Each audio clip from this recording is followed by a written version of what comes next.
तो जय हिंद बच्चों।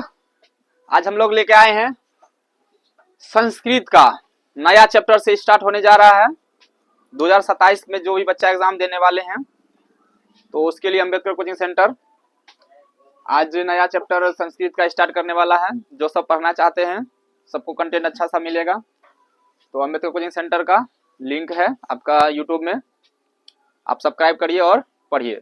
ऑफलाइन ऑनलाइन क्लास दोनों होता है, ठीक है। तो इसमें जो होगा हम पढ़ाएंगे सबको, सब समझ रहे, एक चीज नहीं छोड़ने वाले हैं। इसमें ए टू जेड आपको इसमें समझाएंगे, हिंदी करेंगे, सबका अर्थ बताएंगे, फिर उसका क्वेश्चन आंसर करेंगे, उसका वीवीआई सब चीज बताएंगे, ठीक है। तो जो जो पढ़ना चाहते हैं उसमें आइए, आप लोग सब्सक्राइब करिए। चलिए देखिए, कोचिंग का नाम समझिए। कोचिंग का नाम रहेगा Ambedkar coaching centre. YouTube channel में क्या रहेगा, अम्बेडकर कोचिंग सेंटर मार लीजिएगा, सब्सक्राइब कर लीजिएगा। चलिए, तो क्लास 10 का पहला चैप्टर हम लोग में प्यूसम भाग 2। चैप्टर का नाम नहीं है, ये किताब का नाम है। क्या नाम है? प्यूसम भाग 2। 9th में पढ़ते तो प्यूसम भाग 1 होता, 10th में पढ़ रहे हैं प्यूसम भाग 2। जिसके पास संस्कृत नहीं है या संस्कृत है तो खरीद लीजिए, नहीं है तो नहीं खरीदिए, कोई दिक्कत नहीं। यहाँ आपको सब चीज मिलेगा। पहला चैप्टर है मंगलम। क्या चैप्टर है पहला? मंगलम। बोलिए तो पहला चैप्टर क्या है? मंगलम, जिसका हिंदी का होता है शुभ या कल्याणकारी। शुभ या कल्याणकारी, ठीक है। अब पाठ का परिचय क्या है समझिए। देखिए, पाठ का परिचय में क्या क्या पढ़ेंगे, इसमें क्या क्या आता है वो समझिए। बोलता है इस पाठ में 5 मंत्र। इस पाठ में कितना मंत्र आएगा? 5 मंत्र। अब कहां कहां से लिया गया ध्यान दीजिए। सबसे पहले ईशावास्य, दूसरा कंठ, तीसरा मुंडक, चौथा श्वेतास्वर, श्वेतास्वतर, ठीक है, नामक उपनिषदों से संकलित है। चलिए, तो ये मंगलाचरण के रूप में पठनीय है। मंगलाचरण के रूप में पठनीय। कोई भी काम को हम लोग चालू करते हैं तो ये मंगलम पाठ ही पढ़ के हम लोग क्या करते हैं, उसको चालू करते हैं। तो वैदिक साहित्य में शुद्ध आध्यात्मिक ग्रंथों के रूप में उपनिषदों का महत्व है। इन्हें पढ़ने से परम सत्य के प्रति आदरपूर्ण आस्था या विश्वास उत्पन्न होती है। सत्य के खोज की ओर मन का झुकाव होता है। सत्य की खोज की ओर मन का झुकाव होता है। आध्यात्मिक खोज की उत्सुकता होती है। उपनिषद ग्रंथ विभिन्न वेदों से संबद्ध है। तो इसमें बार बार उपनिषद उपनिषद। अब देखिए उपनिषद मतलब क्या होता है। उपनिषद का अर्थ है गुरु के समीप बैठना। गुरु के समीप बैठना, समझिए। उपनिषद वैदिक वाङ्मयस्य अंतिमे भागे दर्शन शास्त्रस्य परमात्मना महिमा प्रधानतया गीयते। तेन परमात्मना जगत व्याप्त मनुशासित चास्ति। सह एव सर्वेषा तपसा परम लक्ष्यम। अस्मिन् पाठे परमात्म परा उपनिषदा पदात्मका पंचमंत्रा संकलिता सन्ते, ठीक है। अब देखिए इसका अर्थ क्या होता है। बोलता है कि अर्थ उपनिषद वैदिक साहित्य के अंतिम भाग में, उपनिषद वैदिक साहित्य के अंतिम भाग में दार्शनिक सिद्धांत को प्रकट करते हैं। दार्शनिक सिद्धांत को प्रकट करते हैं। सब जगह श्रेष्ठ पुरुष परमात्मा की महिमा का प्रधान रूप से गायन हुआ है। सब जगह श्रेष्ठ पुरुष परमात्मा की महिमा का प्रधान रूप से गायन हुआ है। उसी परमात्मा से सारा संसार परिपूर्ण और अनुशासित है। सबों की तपस्या का लक्ष्य उसी को प्राप्त करना है। इस पाठ में उस परमात्मा की प्राप्ति हेतु उपनिषद के 5 मंत्र श्लोक के रूप में संकलित है। इसी पाठ में 5 मंत्र श्लोक के रूप में क्या है, संकलित है, दिया गया है, ठीक है। तो हम लोग पहला श्लोक से शुरू करेंगे और उसका हिंदी जानेंगे, उसका पूरा अर्थ समझेंगे। चलिए, तो पहला जो हम लोग का श्लोक है, देखिए, हिरण्मयेन पात्रेण सत्यस्यापि हितम मुखम। क्या था? हिरण्मयेन पात्रेण सत्यस्यापि हितम मुखम। दूसरा लाइन है तत्वं पूषन्न पावृणो सत्य धर्माय दृश्यते। क्या पढ़ेगा फिर से समझिए। हिरण्मयेन पात्रेण सत्यस्यापि हितम मुखम तत्वं पुष्पन्न पावृणो सत्य धर्माय दृष्टये। चलिए इसका अर्थ समझिएगा। बोलता है हे प्रभु सत्य का मुख सोने जैसा आवरण से ढका हुआ है। सत्य का मुख जो है सोने जैसा आवरण से ढका हुआ है। सत्य धर्म की प्राप्ति के लिए उस आवरण को हटा दे। सत्य धर्म की प्राप्ति के लिए भगवान से प्रार्थना कर रहा है कि उस आवरण को वहां से हटा दीजिए। ठीक है, व्याख्या देखिए, ये जो हम लोग का श्लोक लिया गया है किससे लिया गया है, देखिए बोलता है प्रस्तुत श्लोक ईशावास्य उपनिषदों से संकलित।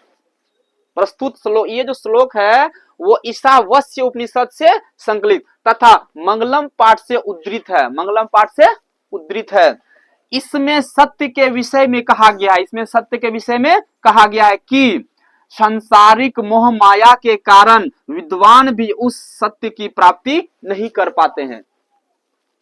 सांसारिक मोह माया के कारण विद्वान भी उस सत्य की प्राप्ति नहीं कर पाते हैं, क्योंकि सांसारिक चकाचौंध में वह सत्य इस प्रकार ढक जाता है कि मनुष्य जीवन भर अनावश्यक भटकता रहता है। इसलिए ईश्वर से प्रार्थना की गई है कि हे प्रभु उस माया से मन को हटा दो ताकि परम पिता परमेश्वर को प्राप्त कर सके। हम लोग परम परमात्मा को इसलिए प्राप्त नहीं कर सकते क्योंकि हम लोग माया के जाल में फंसे हुए हैं। ठीक ना, सब चीज त्याग के हम लोग कहीं जा आ नहीं पा रहे हैं, किसी का भक्ति नहीं कर पा रहे हैं, किसी की खोज में निकल नहीं पा रहे हैं। आज हम 2 दिन कहीं रहेंगे तो तुरंत फोन आता है घर से, रे कहाँ है रे, जल्दी आओ, काम है क्या। तो मोह माया के चक्कर में फंसे हुए हैं, इसलिए हम लोग आज तक सत्य की खोज नहीं कर पाए हैं। तो वही भगवान से प्रार्थना कर रहा है, ये जो मोह माया है ना, ये सब हम लोग का दिमाग से हटा दीजिए ताकि हम लोग कुछ सत्य का खोज कर सके, परमेश्वर को प्राप्त कर सके। ठीक है, ये जो गुरु महाराज सब है क्या करता है, पूरा परिवार सबको क्या करता है, छोड़ छाड़ के कई अति में कुटिया उटिया में रहते रहता है कि नहीं। तब वो भक्ति उक्ति करके सत्य को प्राप्त करता है। अब कुछ कुछ करता नहीं तो कुछ कुछ ढोंगी हो रहता है, नहीं कहेंगे कि सब ओरिजिनल है। ठीक ना, चलिए ध्यान से। तो पहला आपको समझ में आ गया, इसका अर्थ भी समझ गया। चलिए दूसरा श्लोक देखिए। तो पहला श्लोक एक क्वेश्चन में आएगा कि हिरण्यन पात्रेण सत्यस्या पिहितम मुखम तत्वम पुष्ण पावरिनु सत्य धर्माय दृष्टिते। ये बोलेगा किस श्लोक से लिया गया है, तो ईशावास्य उपनिषद से। किस उपनिषद से लिया गया है, ईशावास्य उपनिषद से। ये आपको याद रखना होगा, किस उपनिषद से, ईशावास्य उपनिषद से लिया गया है। अब देखिए दूसरा वाला, देखिए हम लोग श्लोक क्या है। अनोर्नियान महतो महियान, अनोर्नियान महतो महियान आत्मस्य जंतो निहितम गुहायाम तम कर्तृ पश्यति वित्सो को धातु प्रसादान महिमा मात्मन। इतना बराबर है कि संस्कृत फका देता। चलिए फिर से समझिए। अनोर्नियान महतो महियान आत्मस्य जंतो निहितो गुहायाम तम कर्तृ पश्यति वित्सो को धातु प्रसादान महिमान आत्मान। अब देखिए इसका अर्थ बोलता है कि मनुष्य के हृदय रूपी गुफा में, मनुष्य के हृदय रूपी गुफा में अणु से भी छोटा और महान से महान आत्मा विद्यमान है। हम लोग का शरीर में आत्मा है कि नहीं? अगर ये आत्मा नहीं होता तो हम लोग जिंदा होते, हम लोग चलते अभी नहीं, कहीं याद अपना दिए गए होते। तो क्या बोलता है, मनुष्य के हृदय रूपी गुफा में अणु से भी छोटा और महान से महान आत्मा विद्यमान है। आत्मा विद्यमान है। विद्वान शोक रहित होकर उस श्रेष्ठ परमात्मा को देखता है। विद्वान जो है शोक रहित होकर उस श्रेष्ठ परमात्मा को देखता है। ठीक है, चलिए आगे देखते हैं हम लोग इसका।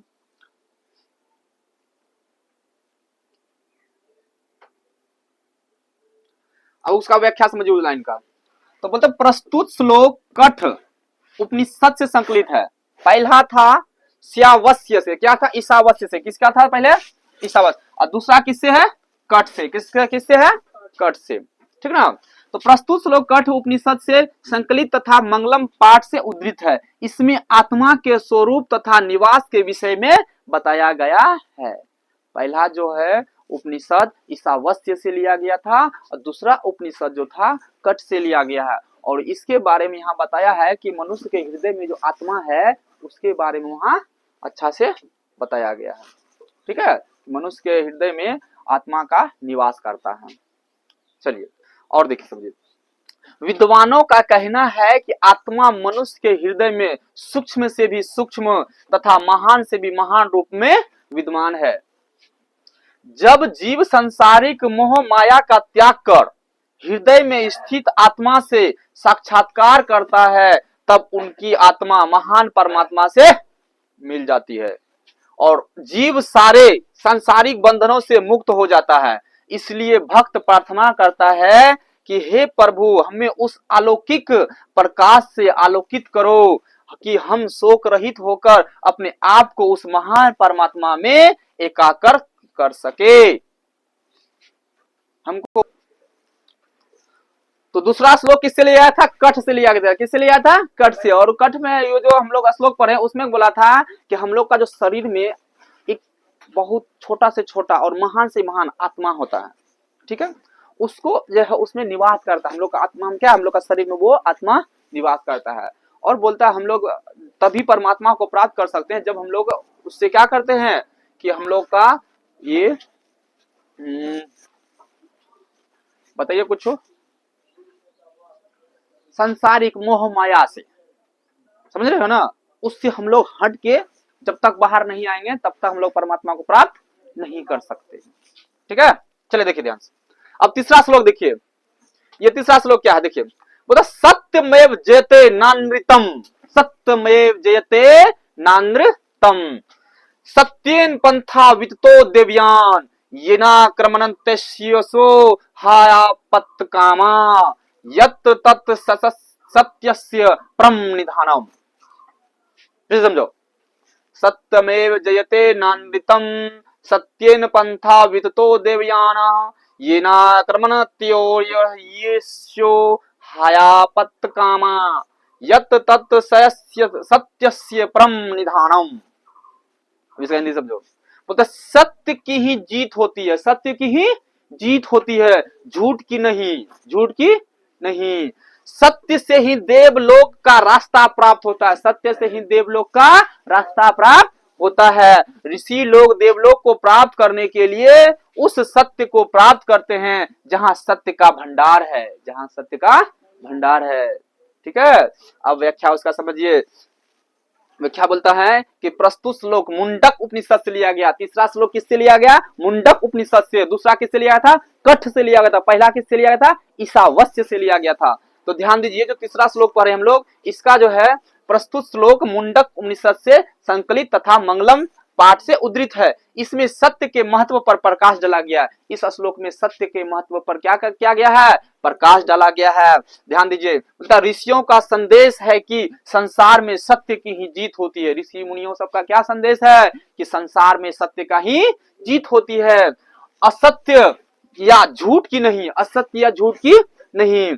तात्पर्य यह है कि ईश्वर की प्राप्ति सत्य की आराधना से होती है, न कि सांसारिक विषय वासनाओं में डूबे रहने से होती है। संसार माना माया है तथा ईश्वर सत्य है। संसार जो है, ये संसार जो हम लोग को दिख रहे हैं, ये सब माया है। ये सब क्या है? माया है, और ईश्वर ही सत्य है।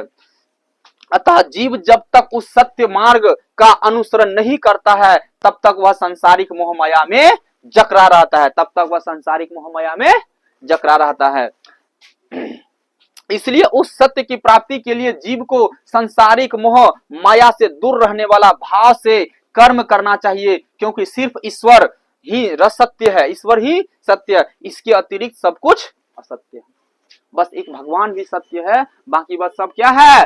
असत्य है। ये किसका कहना है? ऋषियों मुनियों सबका कहना है।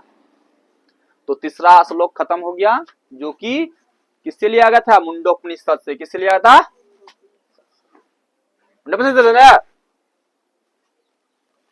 चलो देखो चौथा शब्द, यथा नद स्यन्दमाना समुद्रे अस्तम गच्छन्ति नाम रूपे विहाय तथा विद्वान नाम रूपाद विमुक्तः पुरुषमुत्पत्ति दिव्यम। अच्छा बोलने लगते हैं कभी कभी। चल और देखिए, जिस प्रकार नदियां बहती हुई अपने नाम और रूप को त्याग कर समुद्र में मिल जाती है, अपना नाम और रूप को त्याग कर समुद्र में मिल जाती है, उसी प्रकार विद्वान अपने नाम और रूप को त्याग कर परम पिता परमेश्वर की प्राप्ति करते हैं। अब देखिए बोलता है व्याख्या, प्रस्तुत श्लोक मुंडक उपनिषद से संकलित है। ये भी श्लोक किससे लिया गया है? मुंडक उपनिषद से श्लोक संकलित है तथा मंगलम पाठ से उद्धृत है। इसमें जीव और आत्मा के बीच संबंध का विवेचन किया गया, इसमें जीव और आत्मा के बीच का संबंध का विवेचन किया गया है। ठीक है, तो हम लोग का ये चौथा भी श्लोक खत्म हो गया। अब इसका थोड़ा सा और समझ लेते हैं। बोलता है ऋषियों का कहना है कि जिस प्रकार बहती हुई नदियां समुद्र में मिल जाती है, उसी प्रकार विद्वान ईश्वर के अलौकिक प्रकाश में मिलकर जीव योनि से मुक्त हो जाता है। जीव तभी तक माया जाल में लिपटा रहता है जब तक उसे आत्मज्ञान नहीं होता है। आत्मज्ञान होते ही जीव मुक्ति पा सकता है। दे देना तो बाप का नौकर है, इज्जत से बात करने नहीं आता पैसा। चलिए तो हम लोग देखते हैं पांचवा श्लोक। चौथा श्लोक तक पढ़ लिए, पांचवा श्लोक देखिए। वेदाह मितम पुरुषम महांतम आदित्य वर्णे तमसः प्रसातात तमेव विदित्वाति मृत्यु मेति नान्य पंथा विदते न्याय। ठीक है, चलिए समझिए हिंदी। बोलता मुझे ही महान पुरुष जानो, मुझे ही महान पुरुष जानो, जो प्रकाश स्वरूप में अंधकार के आगे है, जो प्रकाश स्वरूप में अंधकार के आगे है, उसी को जानकर मृत्यु को प्राप्ति किया जाता है। इसके अलावा दूसरा कोई मार्ग नहीं है, अर्थात आत्मज्ञान के बिना मोक्ष की प्राप्ति संभव नहीं है। आत्मज्ञान के बिना मोक्ष की प्राप्ति संभव नहीं है। चलिए इसका व्याख्या समझते हैं। बता प्रस्तुत श्लोक स्वोत्तर उपनिषद से संकलित तथा मंगलम पाठ से उद्धृत है। इसमें परम पिता परमेश्वर के विषय में कहा गया है। क्या आंसर है? चलो देखो, ऋषियों का मानना है कि ईश्वर ही प्रकाश का पुंज है, ईश्वर ही प्रकाश का पुंज है। उन्हीं के भव्य दर्शन से सारा संसार आलोकित होता है। ज्ञानी लोग उस ईश्वर को जानबूझकर सांसारिक विषय वासनाओं से मुक्ति पाते हैं, और जानकर सांसारिक विषय वासनाओं से मुक्ति पाते हैं। इसके अलावा दूसरा कोई रास्ता नहीं है। ठीक है, तो आज हम लोग पूरा श्लोक का हिंदी में व्याख्या कर लिए, पढ़ लिए, जान लिए। कौन सा श्लोक किस उपनिषद से लिया गया वो भी पढ़ लिए। अब थोड़ा सा ये वीडियो लंबा हो जाएगा ज्यादातर, इसलिए हम लोग इसका दूसरा पार्ट दूसरा टाइम में इसका दूसरा पार्ट में पढ़ेंगे। इसका हर एक क्वेश्चन करेंगे, ऑब्जेक्टिव सब्जेक्टिव सब। ठीक है, तो अलविदा।